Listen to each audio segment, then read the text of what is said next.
Mutiara Hikmah Official, menyingkap hikmah di balik sunnah.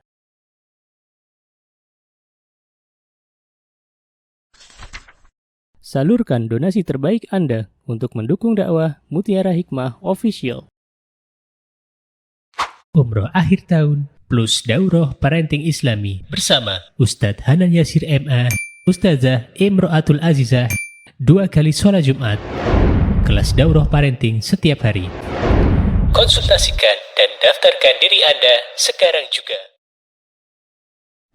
Mari kita ikut serta dalam pembebasan tanah wakaf untuk pembangunan Masjid Mutiara Hikmah.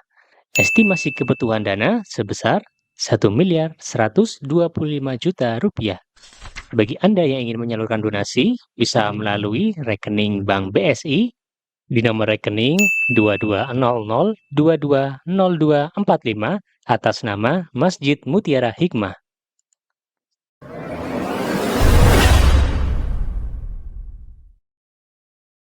Baik, akhwati fillah rahimani wa rahimakumullah. Hari ini insyaallah kita akan melanjutkan kembali pembahasan kita 100 hadis yang populer ya untuk kita hafalkan, dan hari ini kita sudah sampai di hadis yang ketiga. Mari kita baca bersama-sama hadisnya. Silahkan ibu-ibu, 1, 2, 3.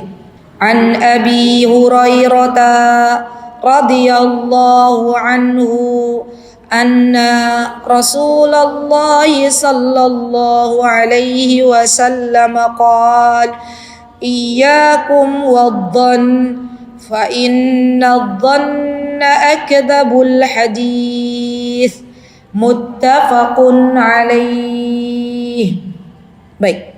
Dalam riwayat lain, ibu-ibu, disebutkan Rasulullah sallallahu alaihi wasallam pernah bersabda, "Iyyakum wadh-dhann."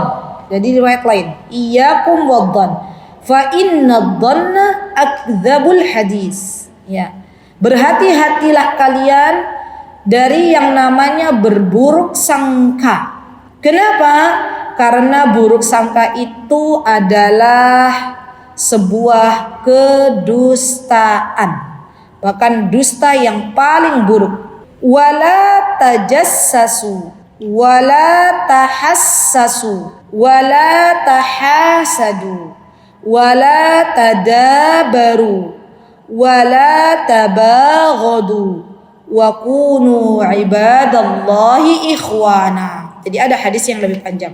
Apa kata Rasulullah SAW? Janganlah kalian berburuk sangka, jangan kalian mencari kesalahan orang lain, jangan kalian memata-matai orang lain, termasuk di dalamnya kepo dengan urusan orang lain yang memang itu bukan urusan kita. Dan di dalam Islam itu namanya fudul. Kemarin kita sudah belajar di Mangkuyudan, ya. Fudul itu apa? Fudul itu ingin tahu lebih dalam urusan orang lain. Ya, ingin tahu lebih dalam bagaimana kehidupan orang lain. Dan di Indonesia Raya yang tercinta ini justru malah dijadikan sebagai hiburan. Ya enggak ibu-ibu? Ada orang kan datang ke rumah artis misalnya, langsung dicari tuh ada apa di keluarganya gitu ya. Dan dimunculkan, dan itu menjadi hiburan. Padahal dalam Islam tidak boleh. Wala tajassasu wala tahassasu. Janganlah kalian mencari-nyari kesalahan orang lain. Janganlah kalian memata-matai kehidupan orang lain. Masya Allah. Wala tadabaru, dan janganlah kalian, ingat, janganlah kalian saling membelakangi. Termasuk di dalamnya kita sebagai orang beriman itu tidak boleh yang namanya melengos. Tahu melengos, Bu? Melengos pura-pura nggak lihat, itu nggak boleh. Ya, itu tetap saudara kita. Kita jumpa, kita pernah bermasalah dengan fulana tetap orang Islam, dia seorang muslimah, maka tidak boleh berhari-hari kita tidak bertegur sapa. Dan itu tidak diperbolehkan di dalam Islam. Tetap dia adalah saudara kita. Ketika satu majlis, ya kita berada dalam satu majlis, kita pernah ada permasalahan dengan fulana, maka kita jangan coba-coba melengos. Jangan. Milikilah dada yang lapang. Orang yang memiliki dada lapang itu hidupnya tenang. Sebaliknya, Orang yang memiliki dada yang sempit dalam artian bukan secara hakiki, ya bukan dadanya bidang atau dadanya lebar, bukan. Jadi maksudnya dadanya lapang itu dia mudah memaafkan kesalahan orang lain. Dia tidak mudah berprasangka buruk. Dia berusaha untuk memberikan uzur kepada orang lain. Dia berusaha untuk tidak menyalahkan orang lain. Maka itu berlapang dada. Ya. Tapi orang yang dadanya sempit, dia akan coba untuk mengulik kesalahan orang lain. Dia tidak mau memaafkan kesalahan orang lain. Dia senantiasa mengungkit-ungkit kesalahan orang lain. Itu dadanya sempit. Dia mencoba untuk senantiasa memiliki rasa balas dendam di dalam dirinya. Dan orang-orang yang memiliki dada yang sempit ini pasti hidupnya menderita, pasti. Ya. Kenapa?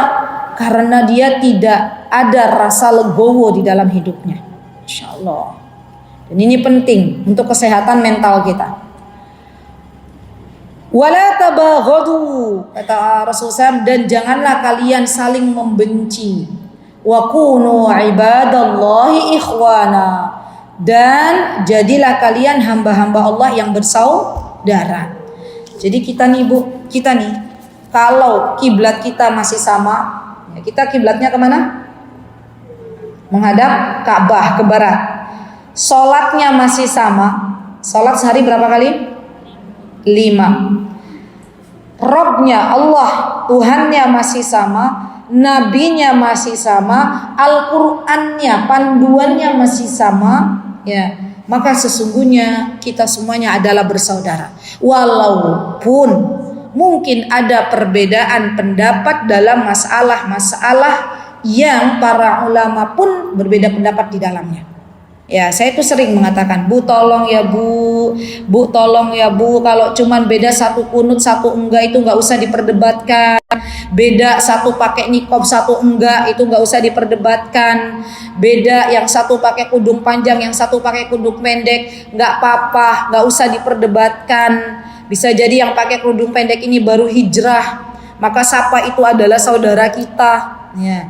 Kemudian saya sering bilang, Bu, kalau yang satu pakainya madhab ini, yang satunya pakai madhab ini, nggak usah diperdebatkan. Yang jelas akidah kita masih lurus. Ya. Contoh akidah yang tidak lurus itu seperti apa? Contohnya misalnya orang-orang yang selama ini menjelek-jelekkan para sahabat, itu sudah tidak lagi lurus. Ya. Orang-orang yang selama ini tawafnya bukan muterin Ka'bah tapi muterin makam, nah itu juga tidak lurus. Memang ada kelompok yang seperti itu. Jadi nggak berangkat ke Mekah tapi berangkatnya ke kuburan dan mengelilingi kuburan tersebut. Orang-orang yang kalau sholat di depannya ada bulatan kecil, nah ibu pasti tahu ya. Nah itu akidahnya sudah nggak lurus lagi. Maka kalau kita boleh mengatakan, maka mereka adalah kelompok-kelompok yang tidak lurus dalam akidahnya. Dan kita sama, kita adalah ahlus sunnah wal jamaah. Jadi kita semuanya bersaudara. Sedih Bu, kalau kita nih ya sebagai kaum muslimin, kita berpecah belah di dalamnya. Ya. Kita nggak mau bergaul kecuali sama orang-orang yang sudah satu level gitu ya. Astagfirullah. Ya, kita nggak mau bergaul kecuali dengan orang-orang yang sudah lama berhijrah, ya.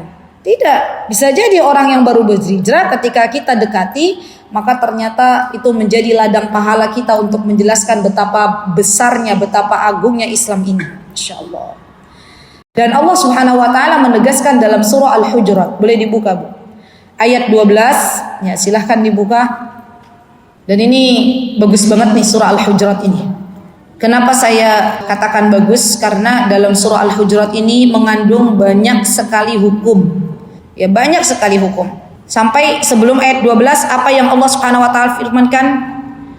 Allah Subhanahu wa taala berfirman begini. A'udzubillahi minasyaitonir rajim.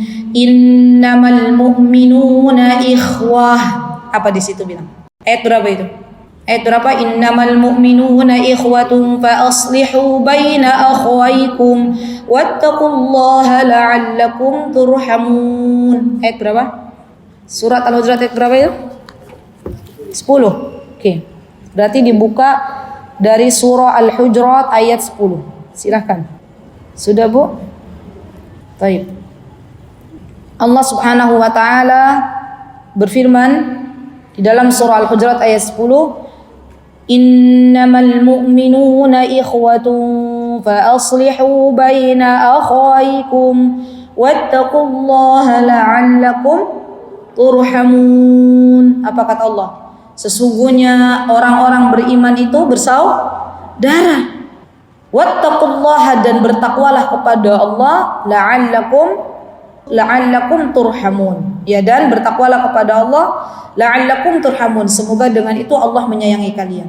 Fa aslihu baina akhwaykum. Kalau ada di antara orang-orang beriman mereka bertengkar, kalau ada di antara orang-orang beriman yang tidak baikan, maka satukanlah kembali.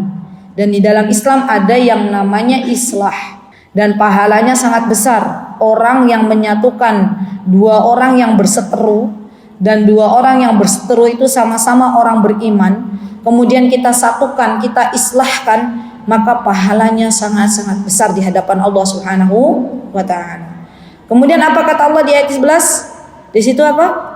Allah Subhanahu wa taala berfirman, "Ya ayyuhalladzina amanu la yaskhar qaumun min qaum asa an yakunu khairan minhum wala nisaa'un asa an yakunna khairan minhum." Sebentar, saya dari awal aja. Ya ayyuhalladzina amanu la yaskhar qaumun min qaumin asa an yakunu khairan minhum wala nisaa'un min nisa'in asa an yakunna khairan minhun wala talmizu wala tanabazu bil alqab bi'sal ismul fusuq ba'dal iman wa man lam yatub faulaika humudz zalimun. Gitu ya. Masya Allah, lihat Bu. Apa kata Allah Subhanahu wa taala? Wahai orang-orang beriman, janganlah kalian saling merendahkan orang lain. Janganlah kalian saling ejek mengejek. Kita nggak boleh saling bully membuli. Ternyata dalam Islam itu indah sekali. Pembulian di dalam Islam tidak diperbolehkan. Bahkan kita tidak boleh memicingkan mata kepada saudara kita.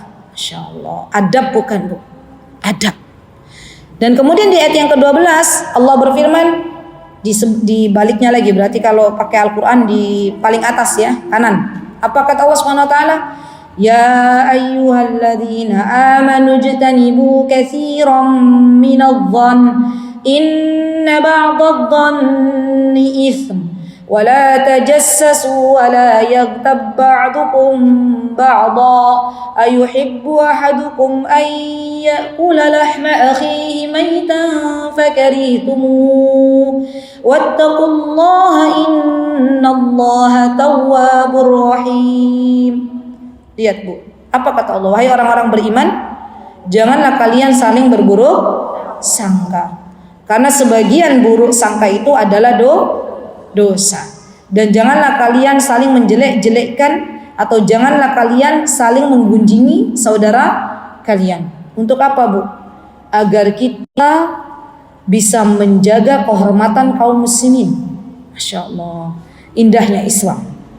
Terkadang kita tidak mengetahui kesalahan orang lain.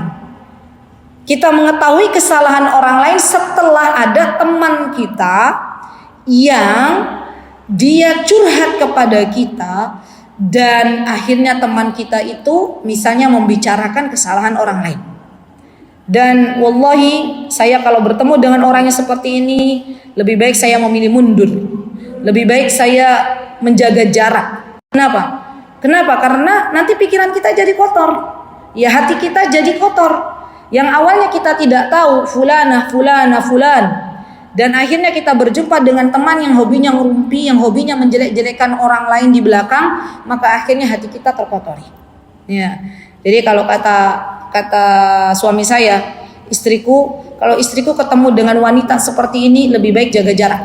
Kenapa? Bukan kita memutus tali persaudaraan, bukan. Tapi karena dia itu ternyata menjadi teman seperti racun. Jadi kan dalam pertemanan tuh, dalam Islam tuh ada yang seperti racun, ada yang seperti obat, dan ada yang seperti madu. Madu ini dibutuhkan. Obat ini kalau kita butuh kita ambil, kalau tidak ya sudah.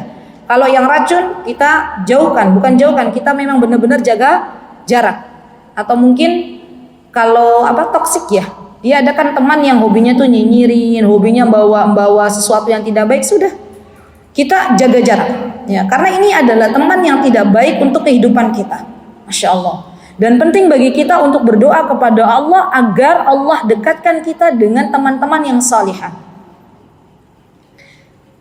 Karena Rasulullah SAW beliau mewanti-wanti kita untuk bisa memilah-milih teman. Hati-hati ya Bu dalam hidup ini, yang membawa kita kepada kebaikan setelah petunjuk dari Allah adalah teman-teman kita. Maka hati-hati dalam memilih teman. Hati-hati dalam memilih sahib sahabat. Ya. Karena sahabat ini atau sahib ini atau teman karib ini bisa mempengaruhi sampai ke agamanya kita. Ya, Masya Allah. Dan para ulama zaman dahulu kala mereka berjuang untuk dekat dengan orang-orang salih. Berjuang mereka. Kenapa?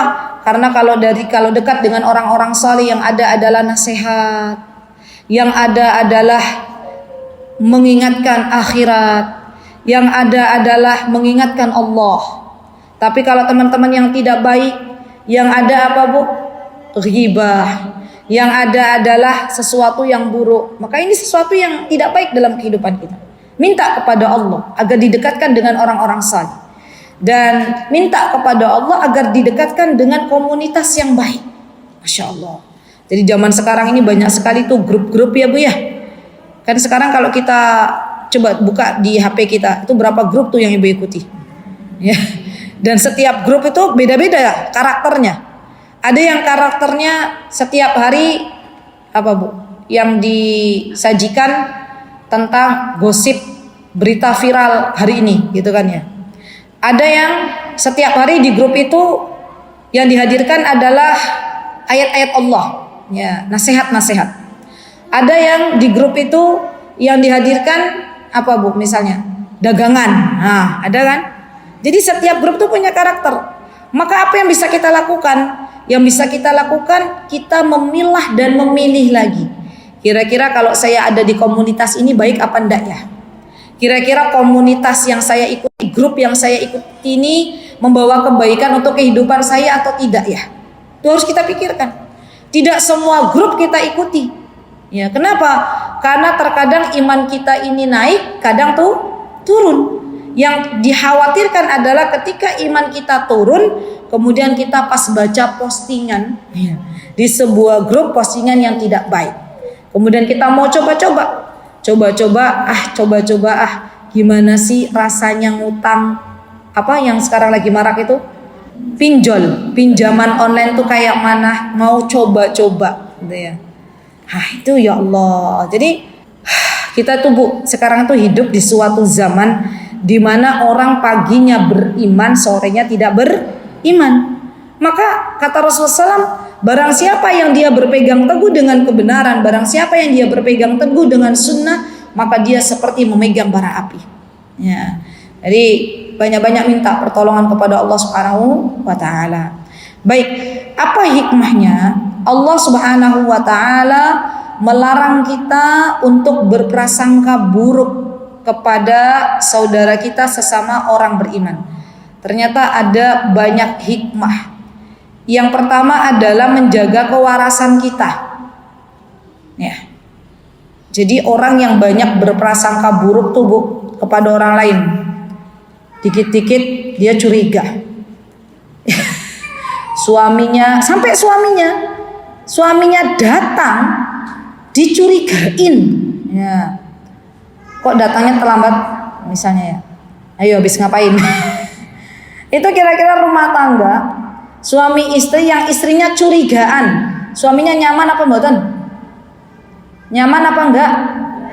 Enggak. Dikit-dikit dicurigain, dikit-dikit dia berprasangka buruk. Kata suaminya, capek banget saya punya istri model begini. Ya sudahlah, kita sampai di sini saja Nah, tapi coba kalau istrinya solihah, ya suaminya pulang terlambat, apa yang istrinya lakukan? Istrinya menyambutnya, ya habibi, ya.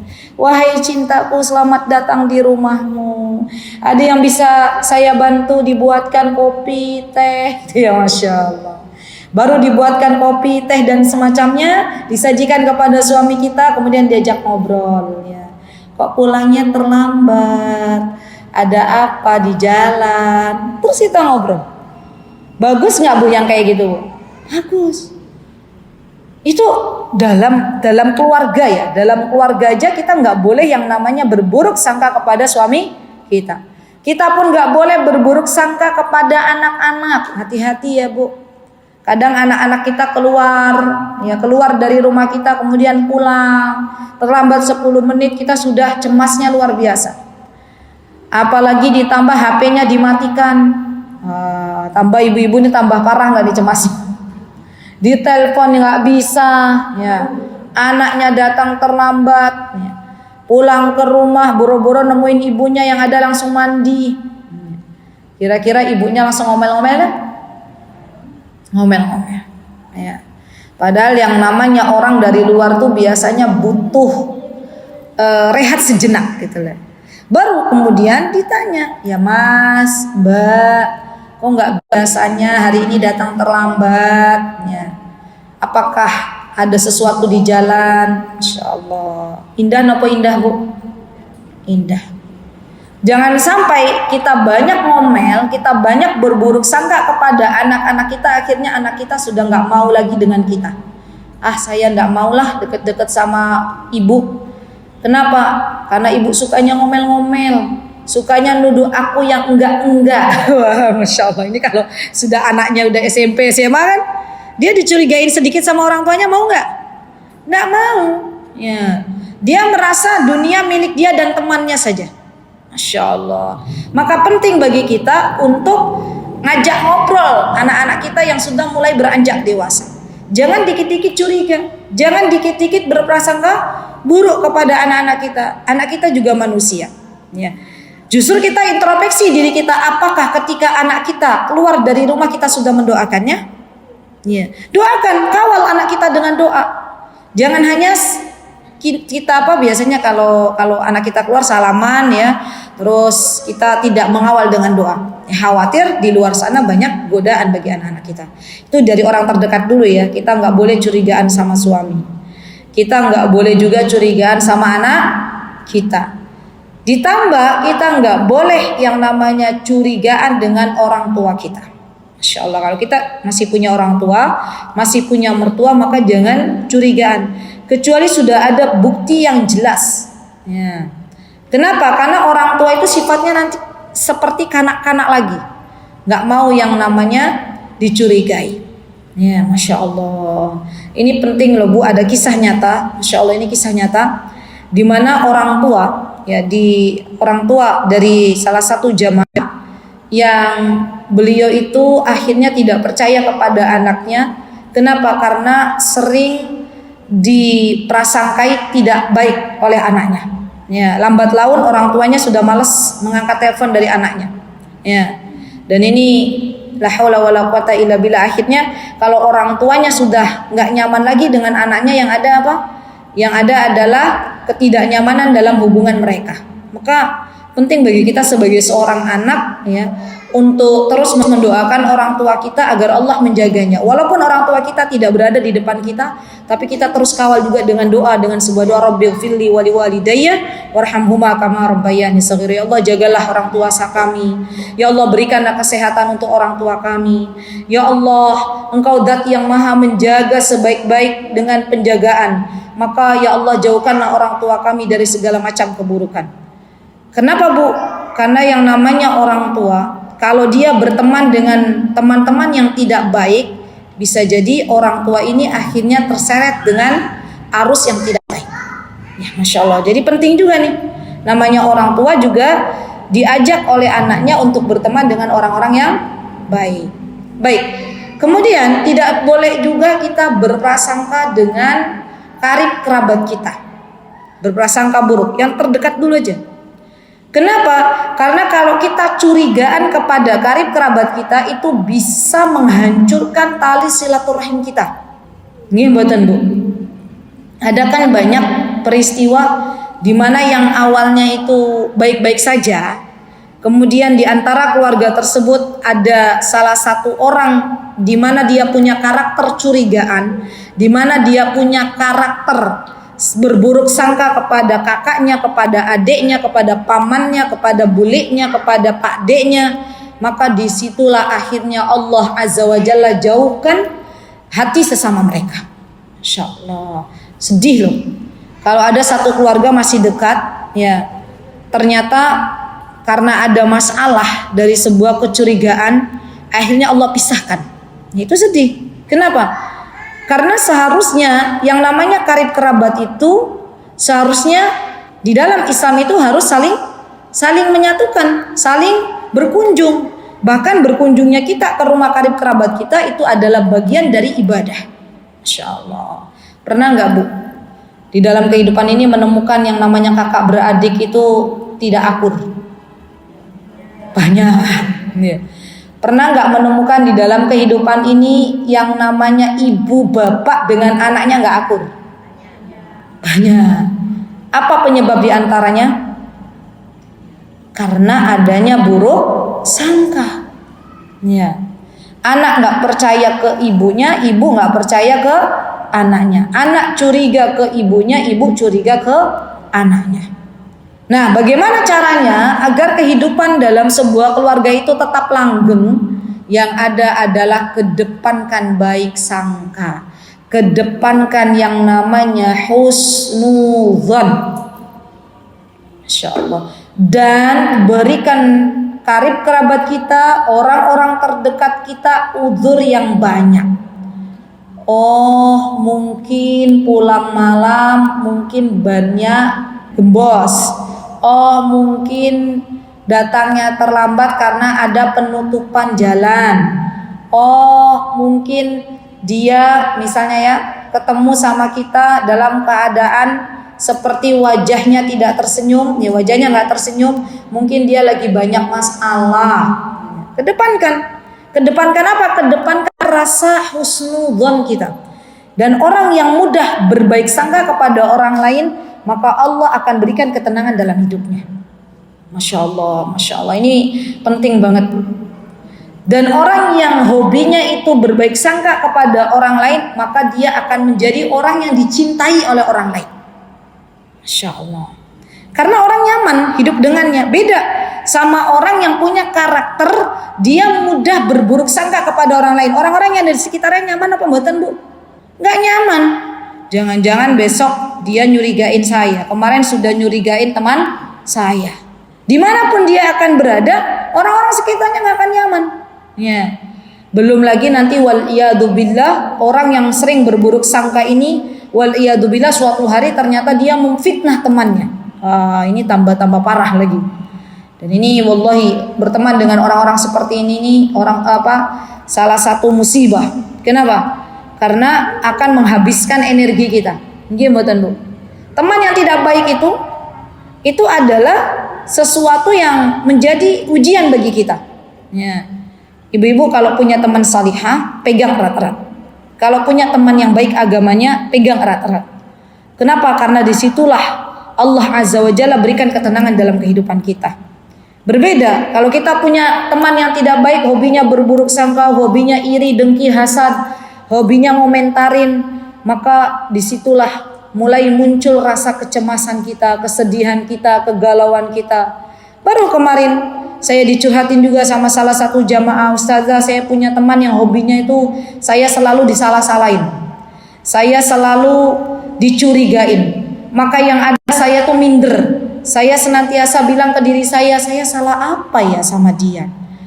Apa ya, saya ucapan apa ya yang saya ucapkan kepada dia? Ternyata setelah ditelisik, ya bukan ibu ini, bukan mbak ini yang bermasalah, tapi temannya yang bermasalah. Karena yang punya masalah bukan hanya ibu ini, tapi fulana juga punya masalah dengan ibu ini, fulana juga punya masalah dengan ibu ini. Berarti yang harusnya berubah siapa? orang yang memiliki karakter hasad, dengki, iri dan berburuk sangka. Dan ini tidak baik. Ya tidak baik. Tidak baik untuk kehidupannya, tidak baik untuk kehidupan orang lain. Maka wahai saudariku, tinggalkan yang namanya buruk sangka. Tinggalkan yang namanya mencurigai orang lain. Tinggalkan yang namanya mencari-cari kesalahan orang lain. Tinggalkan yang namanya pengen tahu kehidupan orang lain. Kedepankan yang namanya baik sangka. Doakan saudara-saudara kita, ya. Dan maafkan kesalahan saudara-saudara kita. Dan itu akan menenangkan jiwa kita. Dan uniknya, Bu, orang yang senantiasa berbaik sangka kepada orang lain, maka Allah bukan hanya memberikan ketenangan dalam hidupnya, tapi Allah juga memberikan kesehatan dalam hidupnya. Masya Allah. Dan sehat itu adalah nikmat yang sangat luar biasa. Sebaliknya, orang yang senantiasa berburuk sangka kepada orang lain, maka ketahuilah sesungguhnya Allah sempitkan dadanya dan Allah berikan kepadanya penderitaan dalam hidup, baik di dunia maupun di akhirat. Ingat, baik sangka itu juga ibadah, termasuk dari ibadah hati. Dan ibadah itu bukan hanya sholat, puasa, zakat, sedekah, tapi ibadah yang perlu kita tata juga adalah ibadah yang berasal dari hati kita.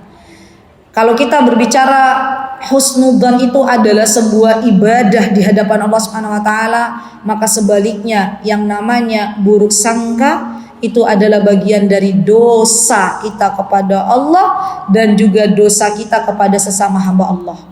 Ya Allah. Ngeri loh, Bu. Coba kalau kita pikir-pikir lagi ya, Bu. Kalau kita itu mudah berbaik sangka kepada manusia, maka secara otomatis dia pun akan mudah berbaik sangka kepada Allah. Sebaliknya, orang yang mudah berburuk sangka kepada manusia, maka secara otomatis dia pun akan menjadi hamba Allah yang gampang sekali berburuk sangka kepada Allah. Dan ketika seseorang berburuk sangka kepada Allah, maka Allah akan berikan sesuai dengan prasangka hambanya. Dan ini menjadi musibah. Dia hidupnya menderita. Kenapa? Karena selalu berburuk sangka kepada Allah Subhanahu wa ta'ala. Jadi kasihan orang-orang yang seperti ini, justru kita yang kasihan. Ya, karena hidupnya selalu tidak tenang. Hidupnya selalu selalu ada kecemasan-kecemasan yang ada pada dirinya. Bahkan ternyata secara kalau kita berbicara masalah psikolog, itu orang-orang yang cemasnya besar, yang curigaannya besar, yang selalu menyalahkan orang lain, yang selalu melihat kesalahan orang lain, itu ternyata sudah dalam tahap penyakit yang harus disembuhkan. Masya Allah ya. Sudah penyakit hati, ternyata itu juga termasuk dari penyakit yang perlu disembuhkan. Masya Allah. Dan penting bagi kita untuk belajar kembali apa saja penyakit-penyakit hati. Dan itu disebutkan semuanya oleh Imam Ibnul Qayyim dalam kitab Ad-Da'i wad-Dawa. Dibaca itu bagus sekali. Kitabnya namanya Ad-Da'i wad-Dawa. Di situ Imam Ibnul Qayyim termasuk di dalamnya membahas masalah penyakit hati. Dan di antara penyakit hati adalah berburuk sangka. Baik.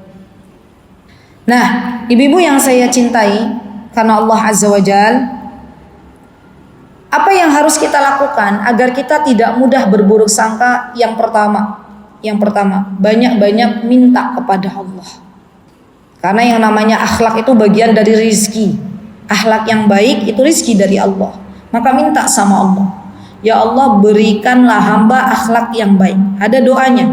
Yang kemarin ikut kajian hadis Arba'in An-Nawawiyah, masih hafal doanya?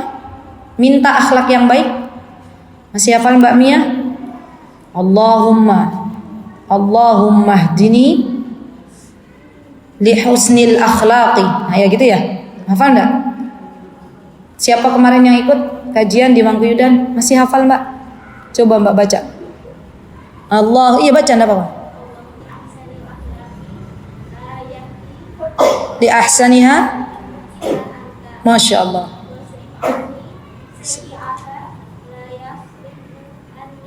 Sayyi'aha illa anta. Masya Allah. Mabarik Musa Muqafiyah. Barakallahu fiik. Boleh diulang ibu-ibu, ini bagus banget ini. Karena yang namanya prasangka baik itu bagian dari akhlak yang mulia, prasangka buruk bagian dari akhlak yang tercela. Allahumma hdini li ahsanil akhlaqi la yahdi li ahsaniha illa anta wasrif anni sayyi'aha la yasrifu anni sayyi'aha illa anta. Sudah? Allahumma ya Allah, ihdini, berikanlah petunjuk kepadaku, li ahsanil akhlaqi, untuk mendapatkan akhlak yang baik. Dan akhlak yang baik contohnya adalah berbaik sangka. La yahdi li ahsaniha illa anta, tidak ada yang dapat menunjukkan akhlak yang baik itu kecuali engkau. Wasrif anni sayyi'aha, dan jauhkanlah saya dari akhlak-akhlak yang buruk. La yasrifu anni sayyi'aha illa anta, dan tidak ada yang bisa menjauhkan akhlak yang buruk itu kecuali engkau. Dibaca ya Bu, tidak dihafalkan, dibaca aja setiap hari, insya Allah nanti hafal sendiri. Dan akhlak itu adalah salah satu yang bisa memberatkan timbangan seorang hamba di akhirat, timbangan kebaikan, insya Allah. Yuk dibaca bareng-bareng yuk, 1, 2, 3. Allahumma hdini li ahsanil akhlaqi la yahdi li ahsaniha illa anta wasrif anni sayyi'aha la yasrifu anni sayyi'aha illa anta. Sudah? Sampun. Baik. Dan ibu-ibu yang saya cintai karena Allah, yang kedua, kalau tadi sudah ya, cara agar kita lebih mudah menjauhkan diri kita dari prasangka buruk, minta doa sama Allah, minta sama Allah. Minta sama Allah, berdoa kepada Allah agar dijauhkan dari akhlak yang buruk. Yang kedua, milikilah teman-teman yang salihah. Ini penting nih. Milikilah komunitas yang baik. Karena kalau dalam satu komunitas itu setiap anggotanya selalu berprasangka baik kepada sesama peserta, maka yang ada di dalam komunitas itu akan lebih menyenangkan. Sebaliknya, ketika dalam satu komunitas, di situ para anggotanya, para pesertanya adalah orang-orang yang mudah berburuk sangka, mudah curigaan, maka yang ada kita akan hidup dalam ketidaknyamanan. Nggih, mboten? Nggih. Ya, jadi harus memiliki teman atau komunitas yang baik. Yang ketiga, milikilah ilmu agama. Sering-sering duduk di majelis ilmu. Nah, ini penting nih. Kenapa? Karena orang yang tidak berilmu, dia tidak akan tahu kalau yang namanya berburuk sangka itu dosa. Dan orang yang berilmu akan tahu kalau dia berburuk sangka walaupun itu berasal dari hatinya, maka telah ditulis dosa oleh Allah Subhanahu wa ta'ala. Jadi penting yang namanya belajar ilmu agama. Karena belajar ilmu agama itu adalah kewajiban dan ilmu yang akan menjaga kehidupan seseorang. Masya Allah, ini kaidah yang sangat bagus banget. Harta, kalau kita punya harta, kita yang menjaganya. Tapi kalau kita punya ilmu, maka ilmu yang akan menjaga kita tidak terjerembab ke dalam jurang dosa. Masya Allah. Jadi kaidah ini dipegang, Bu. Kalau kita pengen selamat dunia akhirat, milikilah ilmu agama. Karena dengan ilmu agama ini Allah akan jaga hambanya. Karena dengan memiliki ilmu agama ini Allah akan jaga kita dari terjerumus dalam dosa dan maksiat kepada Allah dan juga kepada sesama hamba. Baik. Yang keempat, tidak menyibukkan dengan kehidupan orang lain. Sibukkan dengan kehidupan diri kita. Tidak menyibukkan dengan kehidupan orang lain, tapi sibukkan dengan kehidupan kita. Maksudnya sibukkan cari kesalahan kita. Dan jangan kita menyibukkan diri untuk mencari kesalahan orang lain. Ini akan lebih tenang hidupnya. Ya. Coba Bu, kalau kita hidup sama orang yang dikit-dikit komentar, dikit-dikit apa Bu? Biasanya komentar atau apa misalnya? Dikit-dikit mencela, itu kira-kira kita enak nggak hidup sama mereka? Tidak. Maka ketika kita tahu bahwa ketika kita hidup dengan orang yang dikit-dikit komentar itu tidak enak, maka yang seharusnya kita lakukan adalah kita tidak banyak mencampuri urusan orang lain. Dan itu memang tidak boleh dalam Islam. Namanya fudul. Fudul itu tidak boleh, itu akhlak yang buruk. Ya, sibukkan dengan apa yang ada pada diri kita dan meminimalisir mengurusi kehidupan orang lain.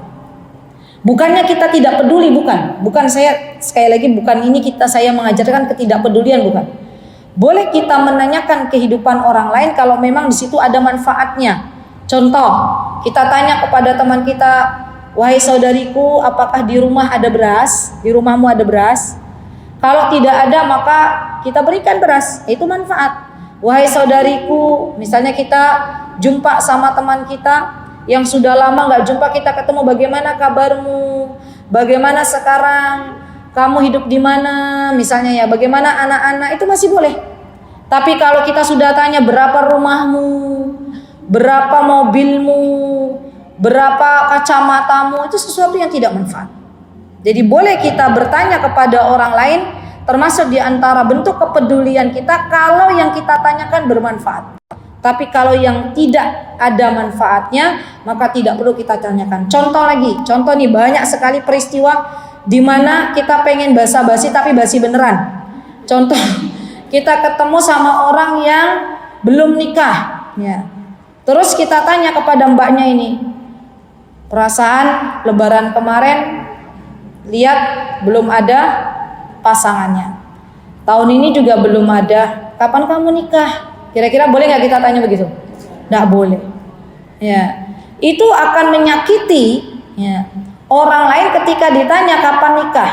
Kata mbaknya, yo sakjane yo pengen, tapi sampai detik ini belum ada yang mau melamar. Atau kita berjumpa dengan suami istri yang belum punya momongan, jangan sekali-kali kita tanya ya, apakah sudah punya momongan atau belum. Ini kata-kata yang sangat sensitif. Daripada kita nanya seperti itu, lebih baik kita bertanya kepada sesuatu yang lebih baik dari itu. Masya Allah. Dan ibu-ibu tahu, yang namanya orang Arab, ya selama saya bermuamalah dengan mereka, Masya Allah, mereka itu jarang sekali bertanya sesuatu yang fudul, karena mereka tahu ilmunya. Fudul itu mencampuri urusan orang lain. Kayak tadi misalnya, kamu belum nikah ya, kamu belum punya anak, itu jarang saya temukan mereka itu berkomentar seperti itu. Yang ada ketika mereka melihat kita dan anak-anak, yang keluar dari mulut mereka adalah doa-doa. Ya, Masya Allah, Masya Allah. Allahumma barik fi auladiki, Allahumma barik fi hayatiki, Allahumma barik. Masya Allah. Mereka doakan semoga Allah berikan keberkahan untuk anakmu. Yang mereka lihat ada anaknya, mereka doakan semoga Allah berikan keberkahan untuk pernikahanmu. Masya Allah. Semoga Allah berikan keberkahan untuk rumahmu, semoga Allah berikan keberkahan untuk mobilmu. Enggak tanya mobilnya punya berapa, enggak. Tapi dia doakan, ya semoga Allah berikan keberkahan untuk ilmumu. Ya Masya Allah. Dan ini adalah sesuatu yang harusnya kita lestarikan di dalam kehidupan kita sehari-hari. Jadi yuk ibu-ibu, saya ajak diri saya dan ibu-ibu semuanya, mari kita sibukkan diri kita dengan kehidupan kita. Dan jangan kita mencari-cari kehidupan orang lain yang memang tidak ada manfaat untuk diri kita, atau bahkan justru membahayakan bagi kehidupan orang lain. Mari kita miliki akhlak yang baik, karena akhlak itu yang akan memasukkan seseorang ke dalam surganya Allah. Atau sebaliknya, ketika kita memiliki akhlak yang buruk, tidak bisa menjaga lisan, maka justru akhlak yang buruk itu yang akan menghantarkan seseorang ke dalam nerakanya Allah Subhanahu wa Ta'ala. Semoga Allah Subhanahu wa Ta'ala memberikan kepada kita akhlak yang baik. Semoga Allah Subhanahu wa Ta'ala mengampuni segala dosa-dosa kita. Semoga Allah Subhanahu wa Ta'ala sebagaimana telah mengumpulkan kita di dalam majlis yang mulia ini, semoga Allah Azza wa Jalla kelak memasukkan kita semuanya ke dalam syurganya. Amin Allahumma amin. Itu yang bisa saya sampaikan. Kurang lebihnya saya mohon maaf. Barakallahu fiikunna jami'an. Aqulu qouli hadza wa astaghfirullah li wa lakum wa akhiru da'wana alhamdulillahi rabbil alamin. Wassalamualaikum warahmatullahi wabarakatuh. Mutiara Hikmah Official, menyingkap hikmah di balik sunnah.